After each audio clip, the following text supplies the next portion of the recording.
Hey, what's going on, guys? It's Ari Blaze, and I am your host for this write-off playbook. This one's for my beauty pros. I really put this together for my barber family. I like to help barbers with their business a lot, but since you guys are here, just take everything I say about barbering and make that match whatever it matches in your industry, and this playbook is going to work for you as well. So if you're in the beauty industry, I'm glad you're here. If you're one of my barbers, let's get to it. I'm super excited to help every single one of you guys with the write-offs. It's that time of year again. It's tax season. We don't want a tax bill. We haven't been paying taxes all year. We got cash businesses. We're doing whatever we want to do with our money. And right now is the time that counts. We don't want to leave any money on the table. So let's jump into this tax write-off playbook because I got y'all and I want to make sure you guys keep every dollar in your pocket. Let's go. Let's go!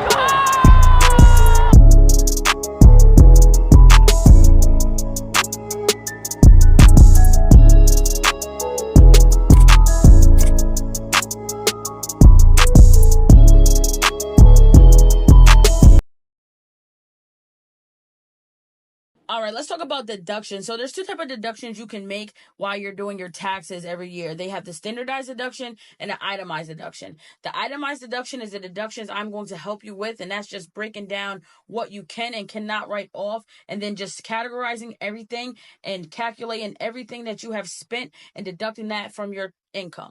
And a standardized deduction is just a set amount of money that the IRS says every year, hey, this is what you can deduct from your income, and we'll give you this. You don't have to show us proof. We're going to assume as a business owner, as a sole proprietor, this is how much money you've spent on your income, and you can deduct that from your income and come up with your taxable income.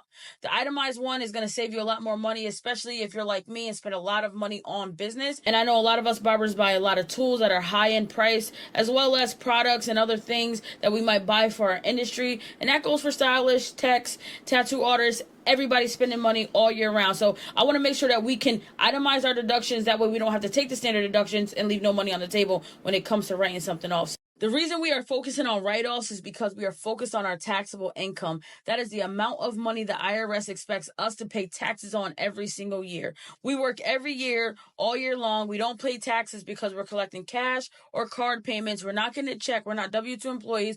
We're 1099 contractors, sole proprietors, business owners, whatever you may be, okay? So the taxable income is the amount of money the IRS expects us to pay taxes on. When it comes to write-offs, if you made $100,000 and you have $50,000 in write-offs, the taxable income is $50,000. If you made $100,000 all year and you have $20,000 in write-offs, your taxable income is $80,000. So we're trying to figure out how much money the IRS is going to tax us on so we can know what to expect for our tax bill every single year. Don't worry about it. I'm going to help you guys get your write-offs together, and let's jump into the all about the business expenses, our first set of write-offs. Let's go. The biggest deduction anybody is going to take is going to be booth rent, salon rent, suite rent, commission payments. Whatever you are paying to rent a space to operate your business is going to be the biggest write-off. Some of us are paying $1,500 a month. Even at $1,000 a month, that's a $12,000 write-off for the year. So what you need to do is go talk to the owner of the salon or barbershop that you work in or suite that you rent from and just get a receipt for the rent that you have paid all year. It should be very easy for you to calculate. If you know that your booth rent is $1,000 a month, then obviously it's $12,000 per year. That's going to be a huge write-off. If you're in commission, that is going to be a little bit harder, but the shop owner that you work at should know how much you pay their shop, and if not, you should be calculating how much you're making, how much you're paying. If you can calculate that you did $100,000 in haircuts and you know you're on a 60-40, then obviously you have a $40,000 write-off because you gave 40% to that shop owner. So make sure you guys do not leave this on the table, because in some instances, this write-off is bigger than the standardized deduction, and a lot of us take the easy way out by taking that standardized deduction, and we should not do that. The standardized deduction is usually around $14,500. So if you're paying $15,000 in booth rent, then obviously we should be itemizing our deductions. But do not leave this one on the table. This one is the biggest, and I hope that you guys are all set with the biggest write-off you could possibly get this year. Protect yourself and save. Another great write-off is going to be insurance. If you work in a shop as a booth renter, or you rent a suite, or you own a barbershop, you want to have liability insurance. If you're a booth renter, 9 times out of 10, the barbershop owner covers the liability insurance, but it's really not their job to do so. So you want to make sure that you're covered under their liability, because you are renting a space, operating your own business inside of their business. So you would want to protect yourself with insurance. Liability covers if anything happens to somebody in your chair or while you're servicing them. But The price of the insurance is a complete write-off because it's something that is covering your business. Another type of insurance would be health insurance. If you have tool insurance, just some type of insurance that covers you and your property inside of the barbershop, salon, or suite, and that is also a write-off, whatever premium you're paying to them every single month. A lot of things we miss out on is things like small-term disability insurance, self-protection insurance, things like Aflac or combined. If you're paying for things like that, that is also a tax write-off. So make sure you guys are protecting yourself because it will save you money in the long run, and then you're also protected in case somebody sues you or if you're out of work for a little bit or if you get injured on a job. So if you paid any type of premium for an insurance this year that was protecting your business or for business needs, go ahead and write that down because that's going to add to our itemized deduction list. As barbers and other beauty pros or just self-employed people, it is like our number one thing we do is advertise and promote our business. It's the only way we're going to be noticed, only way we're going to be seen. But what you don't know is that advertising yourself, advertising your business, if you are paying for marketing, if you're paying social media ads, if you are buying business cards, if you are buying flyers, if you are putting up billboards around your city, no matter what it is, if you are paying to advertise your business, that is a tax write-off. It is very important that you keep the receipts for every single thing that you do when it comes to advertising yourself. I know business cards only cost about $20 to $50, but if you're buying those 5 times a year, that is a big savings when it comes to itemizing your deductions on your taxes. If you are buying a billboard, those are around $3,000. That is a great write-off to have. No matter what you're doing, if you're posting ads on Facebook, Instagram, TikTok, $10, 20 times a year adds up. That is a great write-off. This is one of my favorite write-offs. And this write-off is the write-off of investing into yourself. So if you're growing in your industry, if you're visiting expos, conventions, you're taking classes online like this one, you're going out to seminars, whatever you're doing, and you're paying for tickets and you're paying to travel, staying in hotels to attend to these types of events, that is a write-off. But at the same time, you are growing and elevating your business. So not only are you growing as a barber, as a shop owner, as a tattoo artist, a lash tech, nail tech, but not only are you growing, but you can write that off. That is a business expense. You're growing and saving at the same time. So a $500 class might seem like a lot right now, but at the end of the year, when you have a $500 write-off for taking that class, plus your travel, plus your hotel stay, that's a great investment. And you're elevating your career at the same time. So make sure you are investing into yourself, growing your business, growing your craft, because it is a write-off at the end of the year. No amount of money is too much for you to be invested into yourself, because the more you invest into yourself, the more money you'll make and the more write-offs you have. So for 2025, if you're taking this class, make sure you keep the receipt. I sent one to your email. This is going to be your first write-off. We spend so much money to do business. As a barber, I was buying clippers, trimmers all the time, not realizing that it was write-offs. I just thought, hey, listen, I need this stuff. It was a hassle. I was spending a lot of money just to keep up with the new equipment that was coming up, the better equipment that was coming out, and I didn't realize I could write that off. So for a long time, I was buying this stuff and killing myself to buy it and keep up, and then I realized it was a write-off. So now I make sure I have the best clippers, the best trimmers, whatever I can buy to help me with my craft, to help me speed up what I'm doing, to help the quality of my work come out great, I buy it. And clippers aren't cheap. $300, trimmers are $250, and I know a lot of things for other industries could be very expensive, like hair dryers, curling irons. Like, this stuff is not cheap anymore. We are spending so much money year round, and we think we're just throwing it away to keep up with the new stuff. No, actually, we're making smart business moves. So if you're like me and you have 5 new clippers, 5 new trimmers, new shavers, you're buying new stuff every time the supply man comes in with new tools and equipment, those are write-offs. Invest in your craft. You have to invest in your craft. So if you were thinking about buying a $300 blow dryer, go buy it. If you were thinking about buying a $1,000 tattoo gun, go buy it. It is a write-off, because if you don't buy it and invest in your business and have any deductions, the IRS is going to tax you on the money anyways. Are you going to lose $1,000 in the tax from not buying that? No. But would you save money on other things you could be taxed on? Yes. Buy the tools. If you need new clippers, new trimmers, new blades, buy it. Stop trying to save money by not investing in yourself, because you're going to be losing money out at the end of the year when it's tax time because you don't have that many write-offs. Buy the tools. This one might not count for every single person watching this, but if you own a suite or if you're responsible for the furniture in the space that you rent inside somebody's shop or business, that is a write-off. Even things like shelves, stools, chairs, for me, barber chairs, waiting room chairs, any type of furniture or fixture that you buy, that is a write-off. You can write that off. So if you want to make your space look nice, make sure you save the receipts for that, because you can write every single thing off. Like the smaller items like waiting room chairs and shelves and stuff, mirrors, those are just one-time write-offs. But if you're investing into barber chairs, tattoo chairs, if you're buying new desk or something big, a bigger purchase, you can write that off one time, or you can use the depreciation value and write that off over several years.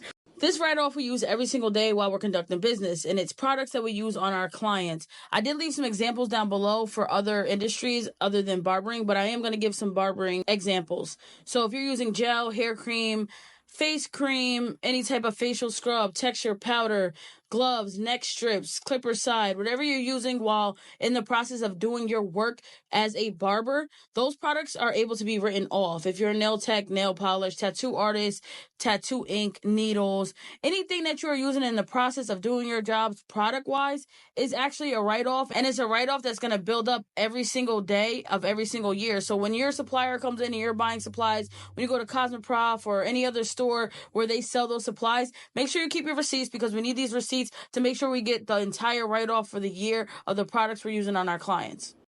Now, if you have product at your shop that you sell to your clients, whether it be aftercare stuff for tattoos or nail work or eyelashes or whatever the case may be, for me, I sell hair products, gel, beard oils, beard creams, stuff like that. You can write off the wholesale value. So if you're buying it wholesale, which means you're getting a discount for buying it in bulk so you can sell inside of your business, that is a write-off.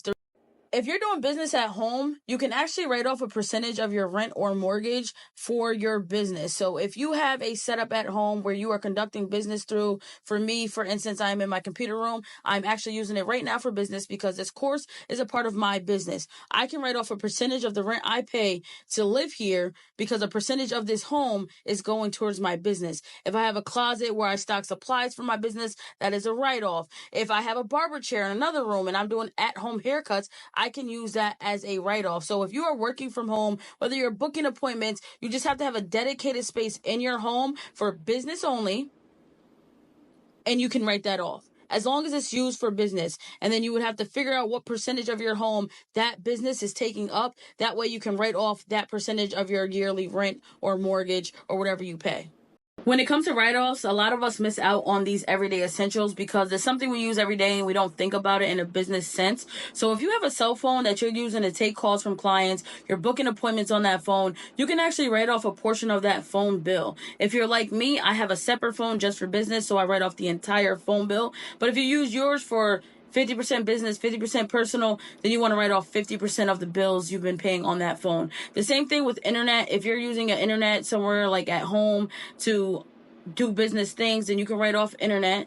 You want to make sure you're writing off any apps you're using. If you're using Canva, CapCut, anything that you use to edit and promote your business, that is also a write-off. Other things that are everyday essentials are cleaning products, paper towels, toilet paper, cleaning supplies, things that you're using to keep your business clean. Those are also everyday essentials that we might just overlook and not think about them being write-offs because it's just something that we have, something that we buy. It's just natural to us. But make sure that you keep all the receipts for all of these things that you're buying and using, because these are your everyday essentials, but at the same time, these are also everyday write-offs. If it's one thing I hate, is a bank fee. There's always a fee for something. If I go get a certified bank check, they might charge me a couple dollars. I go get a money order, they might charge me a couple dollars. If I'm processing payments on Square or Stripe, they are charging me fees.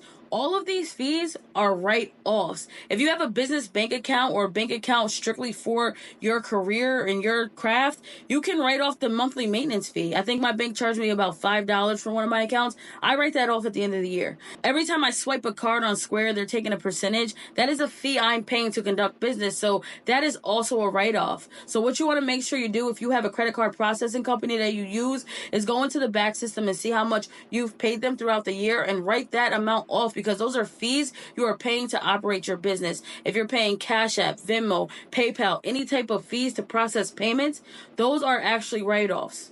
I know everybody says, oh, I'm going to buy this and wear it to work and that's going to be a write-off. That's actually not how it works. So I don't want you to think because I wore this black t-shirt to work today, I can write it off because I used this t-shirt for work. You actually have to have branded clothing for your job, for your business, or things that are very essential to your business, like a barber jacket. You can write that off because you're not wearing a barber jacket out to the club. If you want to get logo t-shirts or hats with your business logo, like for instance, like this is a business write-off for me because this has a logo for one of my other businesses on it and I write that off. So if you have branded merch for your business and you wear that to work, you can actually write that off. If you want to make custom sneakers for your business that are comfortable for you to cut hair and that's the only time you're going to wear those sneakers, then guess what? You can write those off. But your everyday clothes, sweatpants, jeans, things like that, those are not write-offs because the IRS believes that you can wear those somewhere else. But the things you can write off are the things that are only essential to your business. When you're in a beauty business, the number one person you deal with on a daily basis is your client. So if you are doing things to satisfy your clients, if you have magazines in your lobby, bottles of water, the number one thing for barbers that we do for our clients is the lollipops. I spend so much money on lollipops a year, it's not even funny. Lollipops, snacks, chips, little things, stickers for the kids, anything you're doing to keep your clients happy, a customer appreciation day, any money you spend to keep your clients happy is actually a write-off because that's how you keep your business. If the clients are happy, they return. If the kids get a lollipop at the end of the haircut, they return. So if you are buying things that are strictly for your clients when they come into the shop, like I said, water, candy, snacks, treats, those are all write-offs. So make sure you keep the receipts for all those too. I know it's just a common courtesy for us to do that, but it's actually a write-off and we want to make sure that we get those write-offs at the end of every single year. First of all, I want to say thank you to everybody who has taken this course, and I hope you have utilized every single thing that I've taught you so you can get the maximum deductions this tax season. And moving forward, if you were not fully prepared this year, I know after watching these videos, you are going to be extremely prepared. So make sure you track it, that way you can stack it. And by tracking it, all I need you to do is keep your receipts for everything all year round. What I do is I have a bunch of folders, and as I purchase things throughout the year, I just put them in each folder where they belong. And you can go ahead and make those folders too. Just go back to the course modules and just label the folders the name of the course modules and then put those receipts in the corresponding folders throughout the year. That way, at the end of the year, you're not scrambling to figure out where you can save some money on write-offs. Make sure you're tracking everything you spend and get a separate bank account. That way, you don't even have to worry about what money you use for what. You would know exactly what money you use for your business, and you can track it throughout the year and save at the end of next year.